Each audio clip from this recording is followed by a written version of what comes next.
श्री स्वामी समर्थ मैत्रिणींनो, मी आज तुम्हाला 9 गुरुवारचे व्रत कसे करायचे हे सांगणार आहे. तरी सर्वांनी हा व्हिडिओ शेवटपर्यंत नक्की बघावा. स्वामीचे 9 गुरुवार हे तुम्ही महिन्याच्या कोणत्याही गुरुवारपासून सुरू केले तरी चालतं. अशी कोणतीही अट नाही की पहिल्या गुरुवारपासून करायची की शेवटच्या गुरुवारपासून करायचे. सर्वप्रथम ज्या गुरुवारी आपल्याला उपवास आहे त्या गुरुवारी आपण स्वामीच्या केंद्रात जाऊन सर्वप्रथम औदुंबराची पूजा करायची. औदुंबराची पूजा झाल्यानंतर औदुंबराला 5 प्रदक्षिणा घालायच्या. औदुंबराच्या 5 प्रदक्षिणा घातल्यानंतर आपण स्वामींना आपली जी मनातली इच्छा आहे ती मनातली इच्छा आपण स्वामींपुढे सांगायची आणि स्वामींना अशी विनंती करायची, ही माझी इच्छा लवकरात लवकर पूर्ण होऊ दे. त्यानंतर इच्छेसाठी एक नारळ ठेवायचं. त्या नारळावर 2 पानं, 1 सुपारी, थोडीशी खडीसाखर, फूल आणि आपल्याला जेवढी दक्षिणा ठेवायची तेवढी आपण ठेवू शकतो.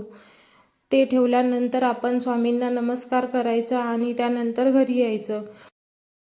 स्वामीची पूजा कशी मांडायची आहे हे मी तुम्हाला पुढील प्रमाणे दाखवत आहे. सर्वप्रथम कळश ठेवायचा, त्यानंतर घंटी ही महत्त्वाची आहे, त्यानंतर विडा ठेवायचा. फळं कोणतेही असले तरी चालतं, केळी वगैरे जे रिजनेबल फळं अवेलेबल आहे ते. स्वामींच्या फोटोला एक हार, तुमच्याजवळ फोटो नसेल तरी काही प्रॉब्लेम नाही, मूर्ती असली तरी चालेल, असं काही नाही की फोटोच पाहिजेत म्हणून. त्यानंतर स्वामींची अशा प्रकारे पूजा मांडून घ्यायची. स्वामींची पूजा मांडल्यानंतर तुम्ही सेवा म्हणून स्वामीच्या 11 माळी जप करू शकता, कारण की 11 माळी जप केल्यानंतर हे अत्यंत प्रभावी उपाय आहे. त्यानंतर जप झाल्यानंतर तुम्ही स्वामीची 9 गुरुवारची पोथी ही वाचू शकता. अशा प्रकार 9 गुरुवारची पोथी ही तुम्हाला कोणत्याही बुक सेंटरमध्ये भेटू शकते, नाहीतर स्वामीच्या केंद्रामध्ये गेले तर तेही अवेलेबल असते.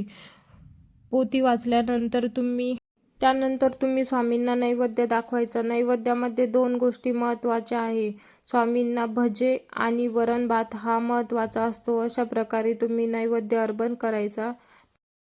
नैवेद्य झाल्यानंतर तुम्ही स्वामीची सेवा मनाभावातून केली तर तुम्हाला स्वामी नक्कीच प्रसन्न होतील. त्यानंतर पुढच्या गुरुवारी तुम्ही याचप्रमाणे स्वामीची सेवा करायची आणि पुढच्या गुरुवारी पहिल्या गुरुवारी आपण केंद्रात जाऊन जे नारळ स्वामींना अर्पण केलं ते नेक्स्ट गुरुवारी करायचं काम नाही, कारण संकल्पना पहिल्याच गुरुवारी करावं लागते. त्यानंतर पुढच्या गुरुवारी फक्त केंद्रात जर जवळ असेल तर जाऊन दर्शन घेऊन यायचं. झालेली सेवा मी स्वामीच्या चरणी अर्पण करते. श्री स्वामी समर्थ.